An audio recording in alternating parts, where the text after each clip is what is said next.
Set this place on fire. Send your spirit, Savior. Rescue from the mire. Show your servant favor. Yesterday was a day that I was alone. Now I'm in the presence of Almighty God. And yes, I got consuming fire from the flames, burn down deep in my soul. Yes, oh God, He is a consuming fire. It reaches inside and lives down this cold heart of stone.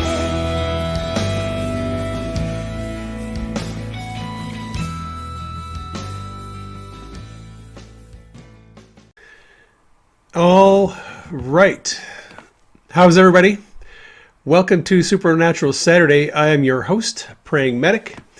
I do Supernatural Saturdays on the second Saturday of the month at 1 p.m. Eastern Time here in my Telegram channel. This is how we do church. For those of you who don't know, Denise and I, we have a nonprofit ministry. It's a church organization. It's a nonprofit, and we are pastors, and we have an online church that serves over 100,000 people. We respond to emails and prayer requests, help give people advice, counseling, dream interpretation. That's part of what we do for our ministry. We also support other people's ministries, and those of you who support us financially, we are very appreciative of your financial support.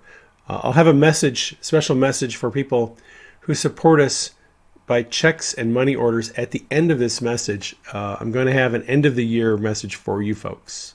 So stay tuned for that. All right. This broadcast is going to be about the subjects of identity and destiny. Two subjects that I have written about a little bit in the past, written a couple of articles and a chapter or two in books, but it's a subject that it is actually very near and dear to my heart. They are subjects, two of them, identity and destiny. Although they are closely related concepts, they're slightly different, and I'm going to talk about identity first, and then we'll talk about destiny. So it's hard to overstate the importance of understanding these two issues of identity and destiny. A lot of people have difficulties understanding their identity, and I think even more people have problems understanding their divine destiny. So let's talk a little bit about identity. What is your identity? What is my identity? Who the heck are we? Or as the band Who said, who the heck are you? Identity is an issue that nearly everyone struggles with at some point in their life. Most people, I would say, struggle with it the majority of their life. And a lot of people go to their graves never really knowing what their identity is. They never find it, they never embrace it, and they never live from their identity. So we're going to prevent that, hopefully. And I'm going to tell you what I've learned about identity. And I've gone through a lot of serious changes in my life regarding my identity. When I was a kid, like a lot of kids, I didn't really know what I wanted to be when I grew up. And what you want to be when you grow up is not usually couched in terms of identity. That's usually a associated with destiny. It is, what are you going to do, for a career, for a living? Right? But identity is something different. And this being a biblical instruction, I'm going to keep this conversation sort of limited within the framework of our identity as it relates to the kingdom of God, who God says that we are, who he has created us to be. Right. So when people read through the scriptures, it's easy to find someone that you sort of identify with. In reading through the Bible, you might identify with certain people. If you're a dreamer, you might identify with Joseph, who had a lot of dreams, and then told his family about the dreams and became an outcast in his family. If you are something of a rogue, a rebel, troublemaker, you might identify with King David. You might identify with Ruth or Esther, one of the Old Testament people that we read about. Some people identify with Elijah or Elisha. And then there are some New Testament characters. I think a lot of people identify with either the Apostle Peter or Paul. Paul being fairly outspoken, pretty bold, something of a legalist before he met Jesus, and then after he met Jesus, he became a preacher of grace.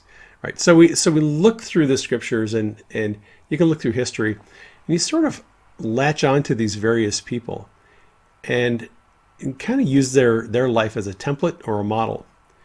I did that at various times over the last 20 years or so. I found myself identifying with Joseph or David or someone because of the struggles they went through. They were similar to the struggles that I went through. There's nothing wrong with that. It's natural.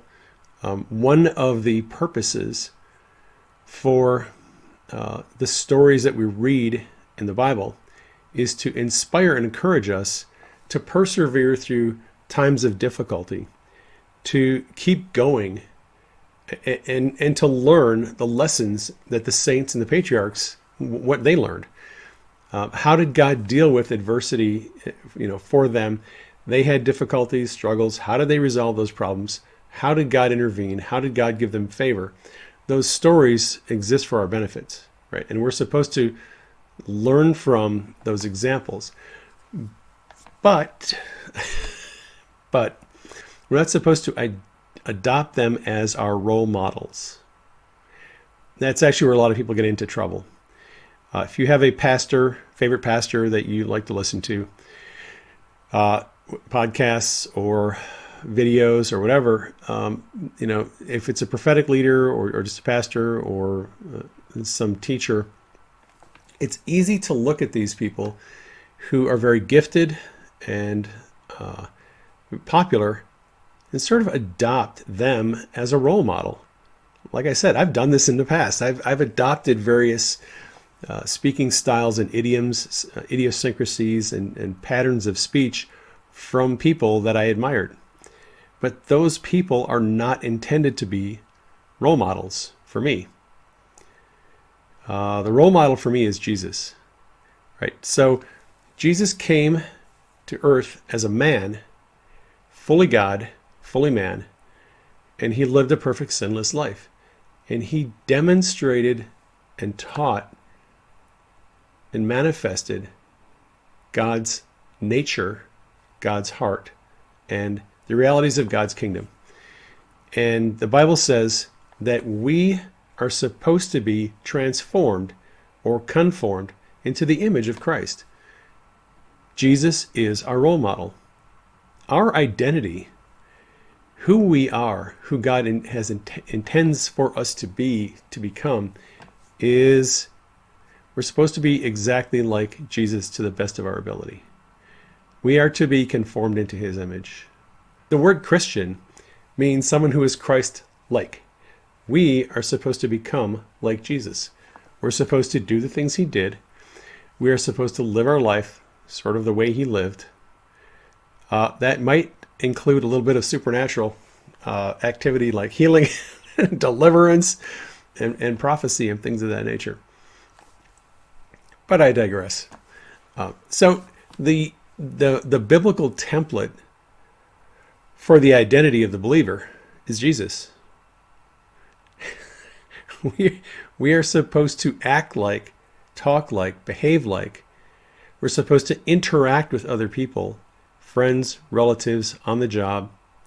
We are supposed to behave the way Jesus did. He's our role model. He's our template. He is the pattern for our identity. Right? And like I said, it's easy to take other people as role models.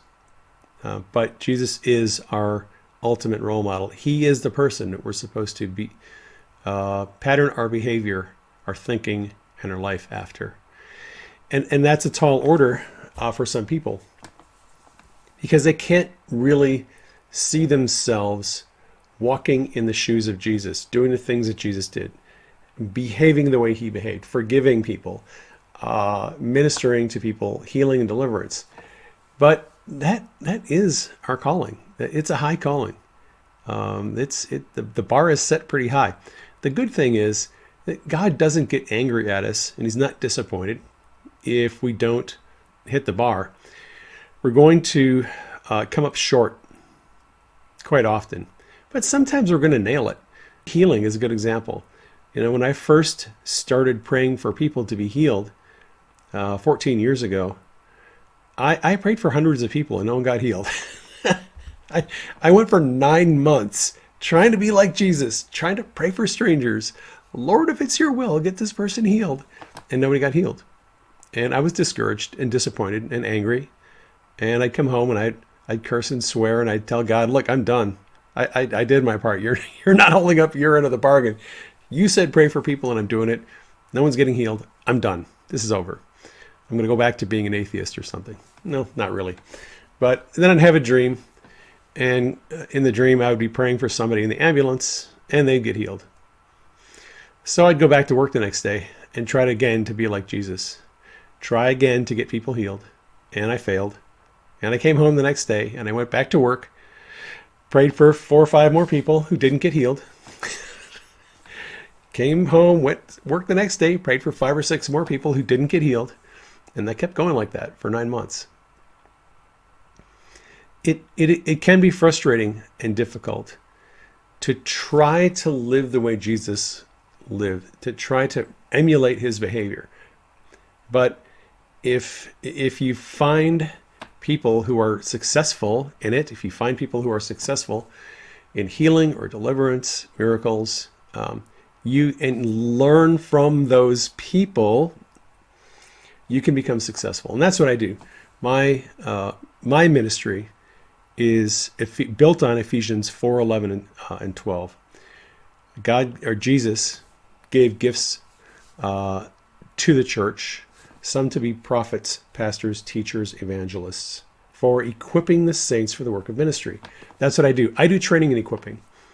My ministry is training and equipping believers to learn how to operate in miracles, healing, physical healing, emotional healing, deliverance, prophecy, the gifts of the Holy Spirit. That's my ministry. I have learned over the last 14 years how to operate in those things, and I love to teach them. That's why I write all these books, do the podcasts, do the videos, discuss with people on Telegram the problems that they're having and how to overcome those problems. Right. So I'm a training and equipping person. If you want to learn how to live like Jesus, then just jump in our discussions. Come on the Telegram channel, ask questions, share your experiences and testimonies. And there's a lot of very talented, experienced, gifted people in the channel. They will help you. If I'm not there because I'm doing something else, there's a lot of people that are connected to me who can help you. Who are also experienced and knowledgeable in a lot of other areas that I'm not experienced and knowledgeable about. So that's the identity issue. Is we are supposed to become like Jesus, and you don't just do it by yourself. We're a body, the body of Christ. We're all supposed to be conformed transformed into the image of Him. And we do it as a body, as a group. You don't do it by yourself. God gave us pastors, teachers, apostles, evangelists, prophets.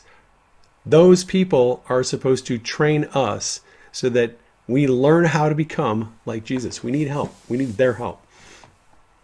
So you need to be around people who operate in the offices, right? And there is a request in the chat.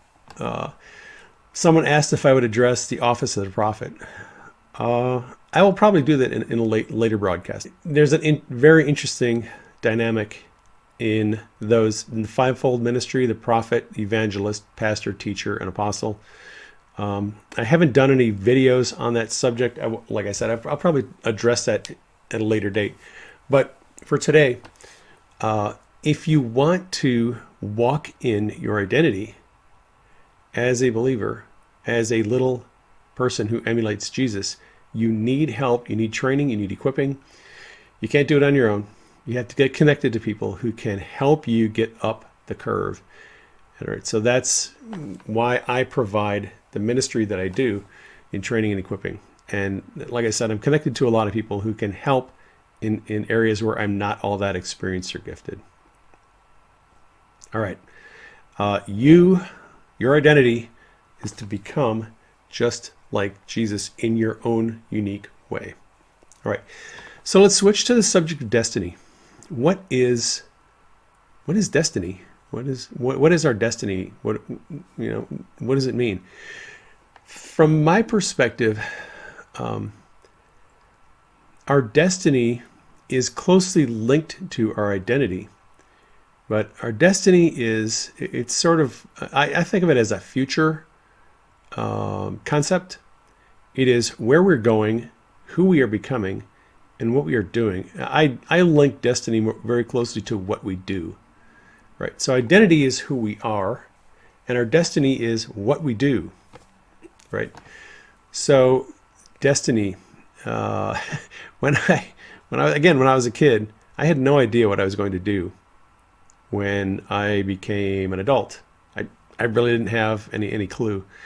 And like a lot of people, I struggled. I held various jobs, just menial, factory jobs, nothing too serious, for a number of years. Went to community college for a couple of years, took some basic undergrad classes. Didn't really latch on to anything at that time. And then I kind of accidentally fell into becoming an emergency medical technician. I found that line of work interesting. All right, so I volunteered as an EMT for several years with the local ambulance service while I was working a menial job in a factory, not pursuing my destiny. But I was in my 20s, and most people in their 20s have no idea what their destiny is. They don't know who they are. They don't know what they're supposed to do. The unfortunate reality for a lot of us is we don't find our destiny until we're in our 50s or 60s or 70s. And that's kind of sad that to think of the fact that you could live most of your life and not really know what your destiny is. But there are ways to find out what is your destiny. And I learned at the tender age of 51 what my true destiny was. And I learned about it by accident, like most things. And I'm going to give you some illustrations, examples, and tools you can use to find your destiny. And it'll also help you a little bit with your identity. Your identity isn't just, being a little bit like Jesus. Your identity is somewhat tied into what you do.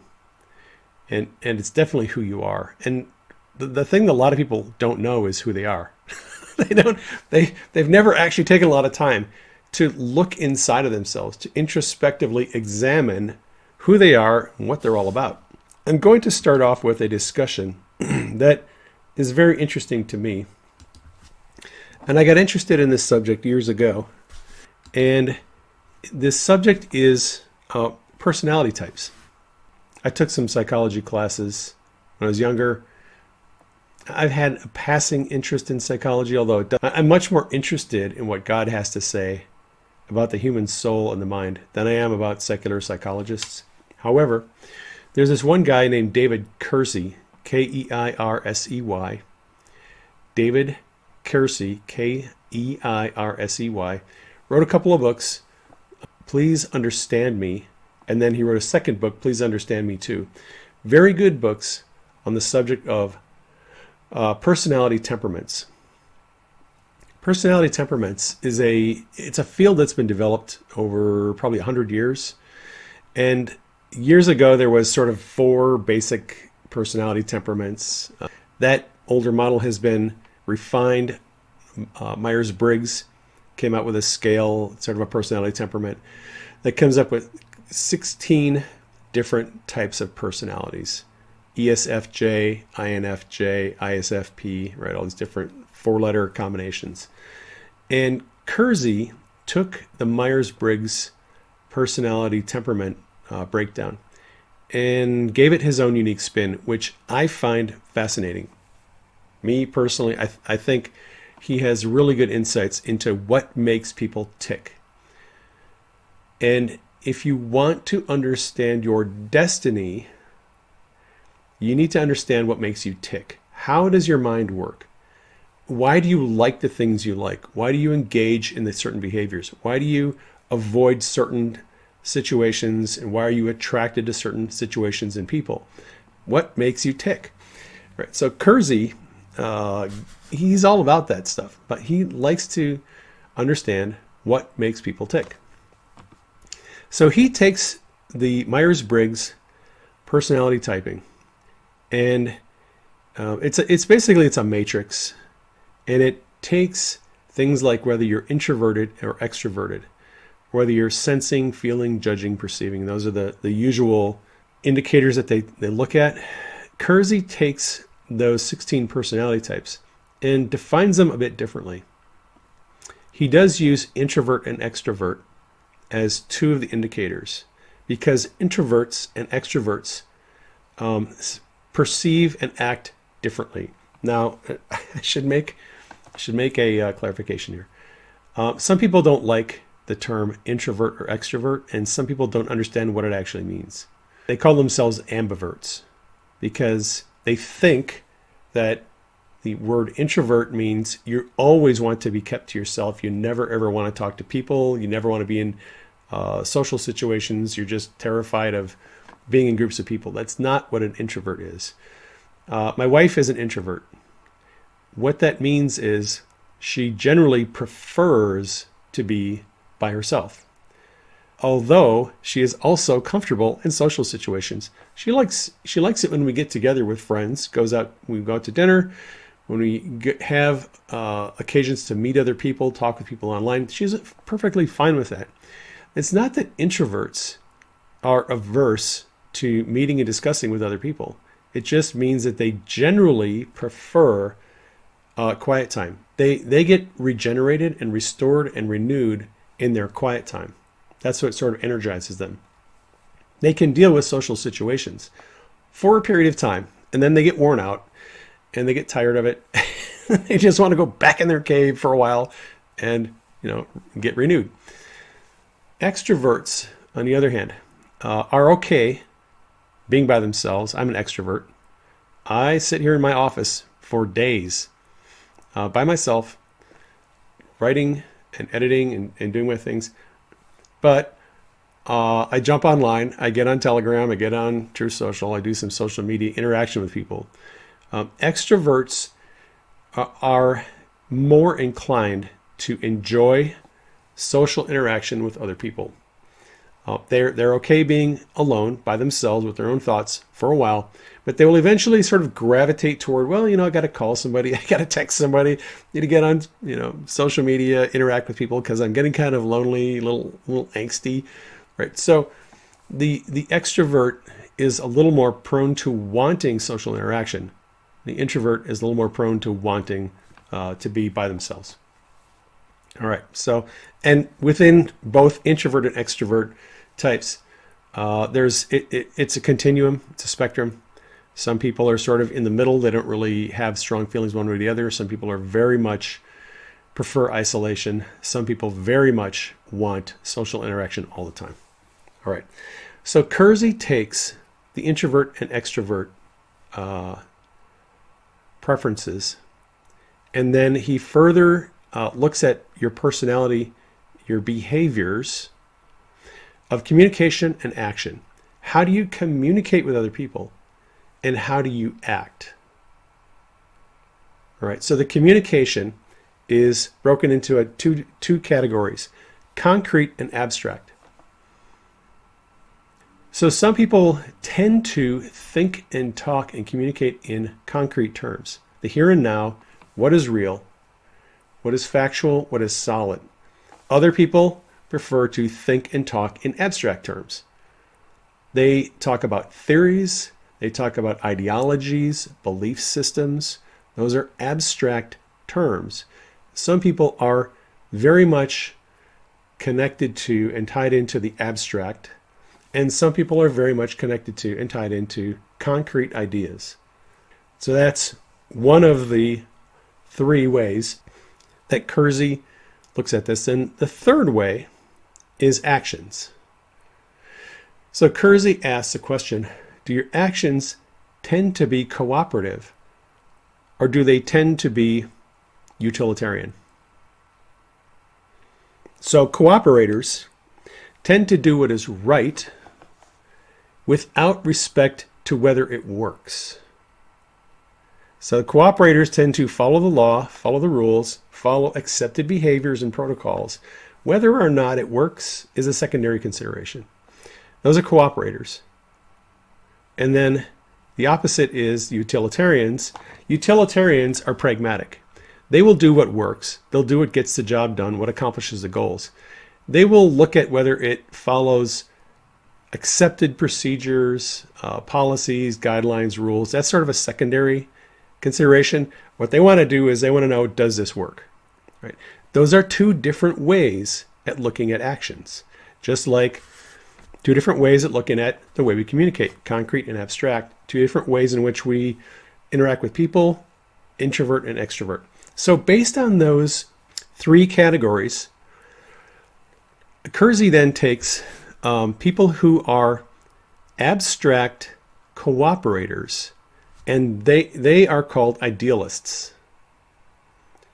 Concrete cooperators are guardians. Concrete utilitarians are artisans, and abstract utilitarians are rationals.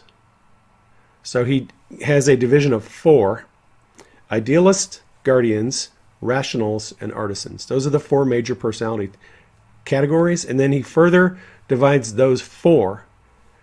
Each one of those is divided further into four other categories based on other things. So I'm going to jump to my personality type and explain to you my personality type and what it's all about. So according to the Myers-Briggs, and I've taken a number of these tests, you can find the tests online. According to the Myers-Briggs, I always come out as ESFJ. That's my personality type. And I'm just going to read a couple of descriptions off of Kersey's website about the ESFJ. And when I read these descriptions to you, you should see lights going off like, oh yeah, that's why he does that. Oh, that's how he behaves. Oh, now I understand. All right, so just let me read some of this. The guardian provider. Guardian providers are the most outgoing and the most social of all personality types. They're always expressing themselves to others in friendly, winsome manner. They're naturally social contributors, happily giving their time and energy to make sure that the social functions are a success. These expressive individuals are personable and talkative and may become restless when isolated from human interaction. With their pleasant, outgoing personalities, guardian providers strike up conversations about any concrete topic with just about anyone. Providers make it their aim in life to be a supplier of life necessities to those in their care. Their providing skills extend across the board from physical needs to social, emotional, and financial needs. These great nurturers appreciate being needed and may spend much energy making sure that they deserve to be needed. They make outstanding hosts, able to remember people's names even after a single introduction. Providers are always concerned about the needs of their guests, wanting to ensure that all are involved and cared for. Right. So this gives you a little bit of insight into what makes me tick. Why do I facilitate group discussions on social media? Why do I make sure that there are qualified, trained people standing by on my Telegram channel to answer your questions? Why do I make sure we have good administrators? Why do I make sure that people's questions are answered? Why do I make sure that spam and bots are dealt with and gotten rid of from our channel? Because these are all things that are sort of ingrained in a guardian provider personality type. I do love to be socially interacting with people, communicating, talking, chatting, whether it's email or on, like I said, on Telegram or Truth Social. I've always had a very big social media presence. Never understood why until I read about the Guardian Provider, and then I realized, oh, okay, that kind of makes a lot of sense. Why I act and behave the way that I do. Because that's just how I'm wired, right? So I've done all of this to give you an example that can help you understand how you're wired. Because your destiny, what you are going to do for the rest of your life that is going to fulfill you and fulfill God's purpose for your life, is very closely tied to your personality type and how you behave, the things you prefer, the things you don't prefer, actions, behaviors, things, that activities that you prefer to avoid and stay away from. Now I'm going to go to another website here, and this is a website that is called, it's Truity.com, Truity.com. Truity.com has, across the top, it has a little bar of all the personality types: INFP, INFJ, ENFJ, ENFP, INTJ, ENTP, right? So you have all the personality types. If you click on one of the personality types, it'll pull up an overview of that personality type. Then there are tabs: strengths of that personality type, careers for people who are of that personality type, and then relationship advice for people who are of that personality type. I'm just gonna tell you an interesting thing that Denise and I found out after we got married. Kersey, on his website, he's changed his website over the years. It doesn't have the same information it had 8 years ago, but he had a lot of information about careers and relationships for the personality types. This website, Truity.com, has that same information now. Strangely enough, the personality type that Denise is, Kersey would call an artisan composer, right? That personality type and the ESFJ, which is me, are the two most compatible personality types for each other in relationship. Like if you take the ESFJ, that's me, and look at all the other personality types, all 15 of them, her personality type is the one I'm most compatible with, even though we're very different. She's an introvert, I'm an extrovert. We have a lot of very different preferences. She, being the artisan composer, is very much involved and loves the creative process. That's what the artisan composer is all about. That personality type is prefers being alone most of the time and loves the creative process. Painting, composing music, creating film, being involved in anything creative, getting their hands dirty with the tools, composing. That is how that person is wired. And that's Denise. When I just look back at her life years ago, she spent quite a few years as a jewelry designer, designing custom-made, one-of-a-kind pendants, rings, necklaces, jewelry in silver and gold and precious metals and various stones. She has always loved the process of creating and designing something unique. She is trained as a classical painter. She went to the York Academy of Art for training as a painter. And she is a damn good artist. You don't want to play Pictionary with her unless you're on her team. That woman can draw circles around anybody else and paint like crazy. She's very good at realism, especially, but she's branched out into abstract because she needs some challenges. But her personality type is such that the way she's wired, she loves the creative process, right? And she found out also in her 50s that her destiny is to be a painter. And I helped her find out her destiny. She had worked as a graphic designer for years because it paid the bills. That's not what her destiny was. And that's unfortunate because a lot of people sort of intuitively suspect or know outright what they really want to do with their life, but they don't think they can make a living doing it, so they compromise. When I was younger, I liked to write. I would write essays or write articles. I was always writing. And I never thought consciously of ever being an author or being a professional writer. It just never occurred to me. No one ever encouraged me to do that. I became a paramedic and worked in EMS for 35 years. And then I had some uncomfortable discussions with my wife who said, you should be a writer. You should write books for a living. And I laughed at her and I said, that's the dumbest thing I ever heard. She said, what do you mean? She said, look at your life. When you get off duty, when you're off shift from the ambulance, you come home and immediately you start writing. You're writing articles, you're writing Facebook posts, you're writing to people on social media, you're writing this, writing it. You write all day long, you go to sleep, you wake up the next day and you do it again. You start writing more stuff. She's like, all you do is write on your days off. Like, how do you not see yourself as a writer? And I was kind of astounded that she noticed that, because she was right. I do. I just spend an enormous amount of time writing. But no one had ever suggested that I should or could be a writer full time. It took her about a year of us having these conversations for her to convince me that my destiny was to be a writer. I couldn't accept it.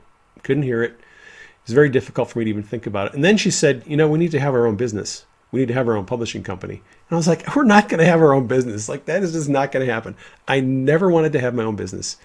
Never wanted to be self-employed. I'd always worked for somebody else, let them take care of all that stuff. Just, I'll clock in and clock out and take my paycheck. I don't want to have my own business.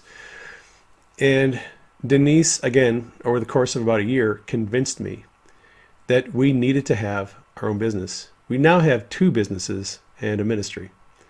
And my only regret is that I didn't do it 25 or 30 years ago. I really wish someone would have come to me 30 years ago and pushed me hard and said, you need to be a writer because you have a talent, you have the ability, you have the interest, and that's how you're wired. You should seriously be a writer. Like I said, at the age of 51, I found out that, I guess I really am sort of wired to be a writer. I love it. I can't imagine doing anything else for the rest of my life. I absolutely love being a writer. And that lady over there absolutely loves being a painter. It's a bit of a struggle. It's difficult. Being a self-employed person is not easy. There's a lot involved. There's a lot to know about bookkeeping and business law. I'm not going to go into the details of that. It's a challenge. Denise finds challenges as she is trying to pursue her career as an artist. There's all kinds of challenges. Technology challenges, getting up the curve, how to do videos, and how to not get your YouTube account suspended.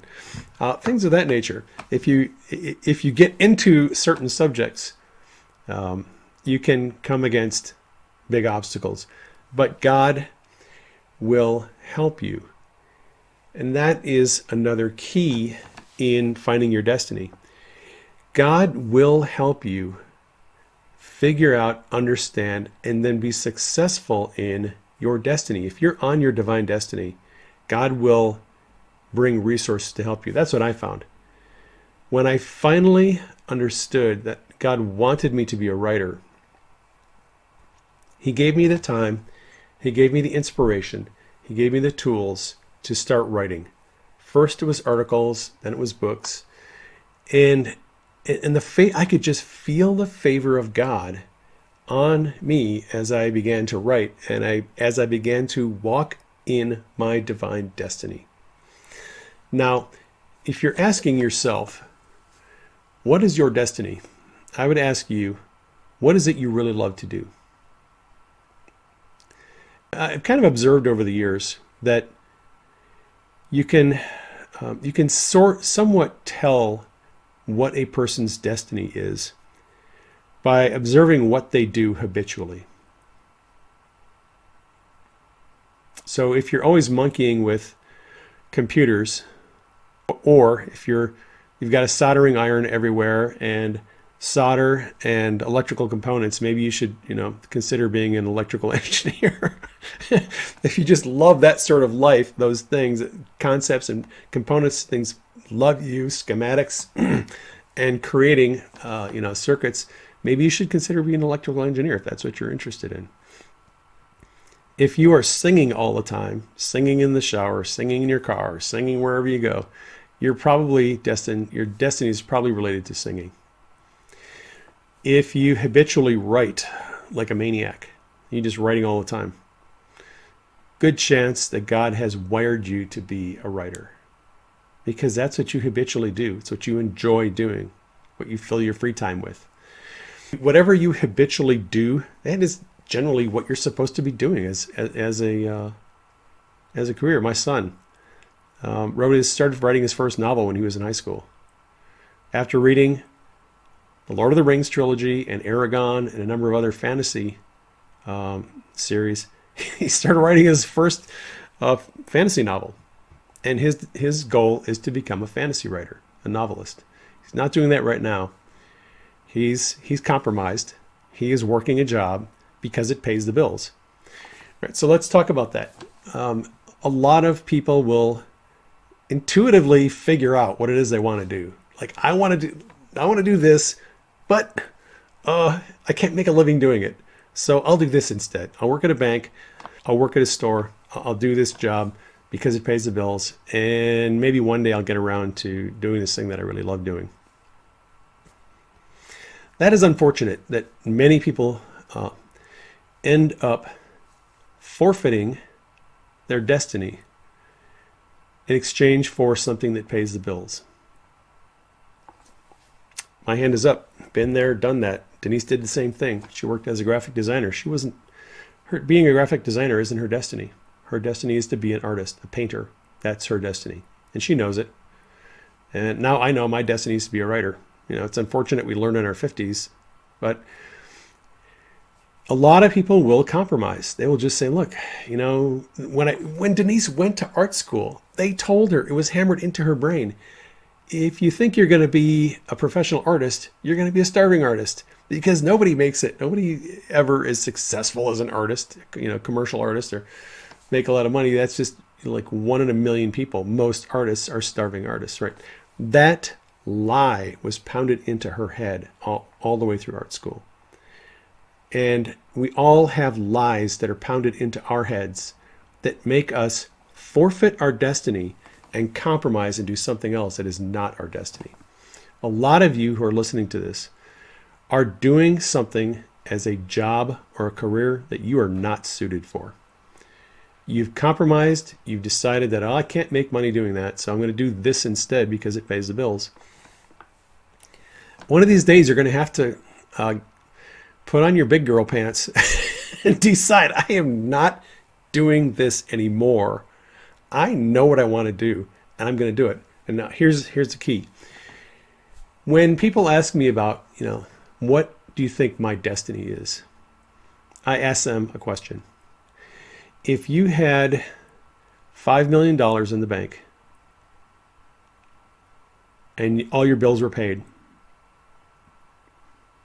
and you could do anything you wanted, what would you do for the next 6 months? Whatever your answer is to that question, that's probably your destiny.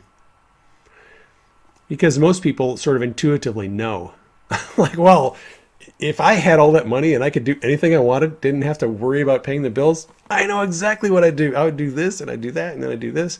I asked that question to my son a couple of years ago. He said, oh, I know exactly what I'd do. I'd start working on that trilogy. I'd write my novels and I'd just, be a writer.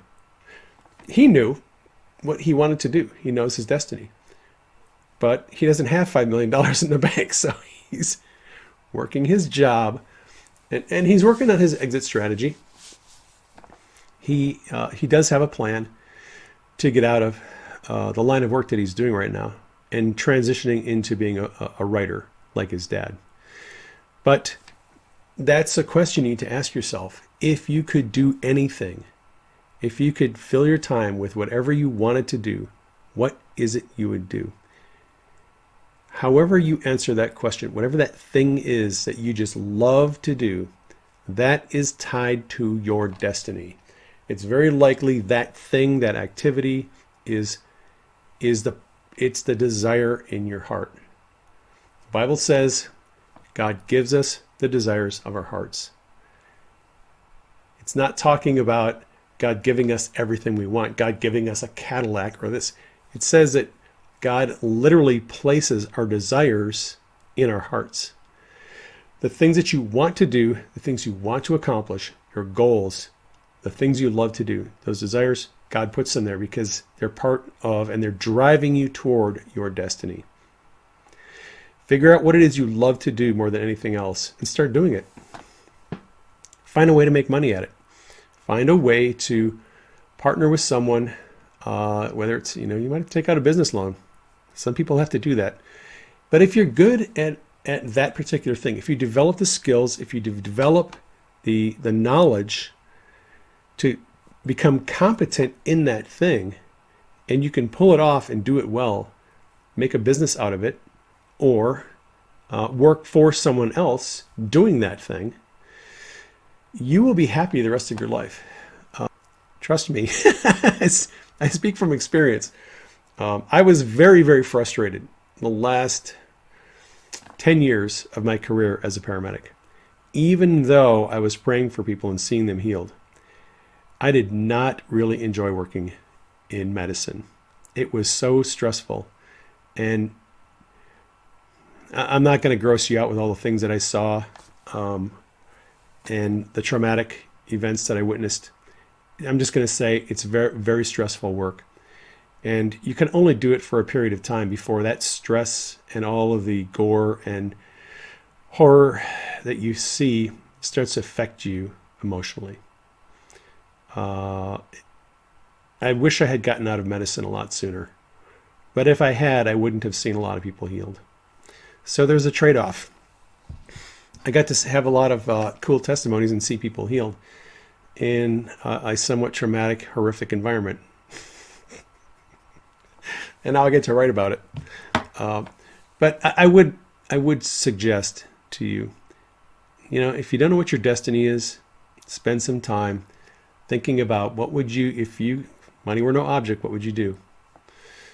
And then start plotting and scheming and developing practical steps you can take to start working on that subject, developing skills, developing abilities, connecting with people that can help you build a career in that thing, whatever that is. Because very good likelihood that is your divine destiny. And you're going to have to maybe take some risks. When I decided I didn't want to be a medic anymore and I wanted to be a full-time writer, it took me a couple of years to pull off my exit strategy. My exit strategy was I'm going to keep working as a paramedic even though I hate the job. And I'm going to start publishing books. And we published 9 books in 3 years. And by the time we had our 9th book published, we were making enough money off of book royalties that I could quit my job as a paramedic. And for some people, it takes a little while of doing both. So I was working as a paramedic and writing books at the same time. And I lost a lot of sleep during those 2 or 3 years because I was just always on the go, working 50 to 60, sometimes 70 hours a week. and also trying to write some book manuscripts. So if you find missing commas and periods and punctuation issues in those first couple of books, that's why. Because I was sleep deprived when I was writing them. But if you're serious about pursuing your destiny, God will help you. He will bring you favor. He will bring you inspiration. He'll bring people alongside of you who can help you transition into that thing that you really are designed to do. And that's the goal. God has a specific purpose for your life. He has a specific set of things he wants you to accomplish. It's your job to figure out what those things are and to start pursuing them and not compromise and settle for something else. God will help you. He'll give you dreams. He'll bring people along who'll give you prophetic words. He'll open doors of opportunity. You have to go through those doors. You have to be willing to take risks, take chances, and look around and see what is God saying about your destiny. All right, cool. That is my message for this month. These videos, all of them are available on Rumble, interspersed with my Q videos that I'm also doing. These broadcasts are also available on our ministry website, prayingmedic.org. You can go there, and we have testimonies, lots and lots of healing testimonies. We have the videos tab is there if you want to watch the old videos. All the Supernatural Saturdays are all aggregated there. Some of them are just audio because back in 2014, I wasn't doing videos. I was just doing audio. And there are articles there. You can support us through the website, prayingmedic.org. But we're only online. The only online way we have the ability to receive financial support is through GiveSendGo. Everyone else has deplatformed us. Our PayPal accounts have been taken down. Patreon, all the other online payment portals have been taken down. So we only receive online financial support through our GiveSendGo page. It's GiveSendGo/PM. And that portal can be a little glitchy. If you make a donation there, the little spinny wheel might be spinning for 10 or 15 seconds before it processes your payment. Just be patient with it. I apologize. It's not a perfect solution, but it's the only solution we have right now for receiving donations. And we also receive donations by check and money order. And people will send us checks and money orders to support us financially. Your donations are tax deductible.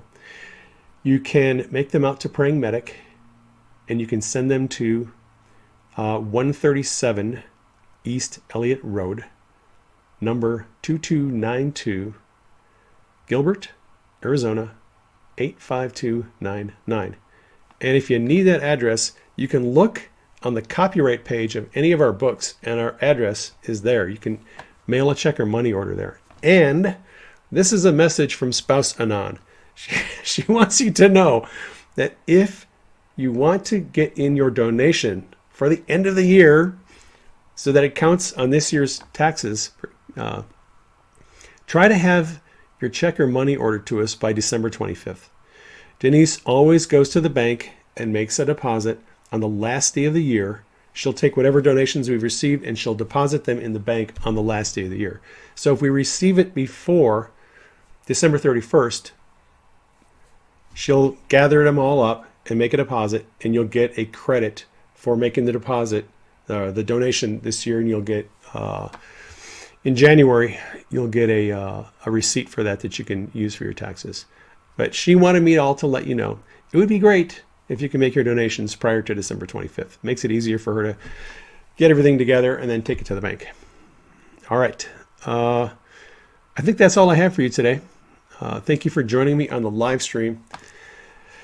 We are in some very interesting days. I'm going to keep posting the news on the elections, and I think we have some very interesting days ahead. Please keep Denise and I in prayer. Keep our country in prayer. That's it. Thank you for joining me. I'll catch you on the next broadcast. Yes,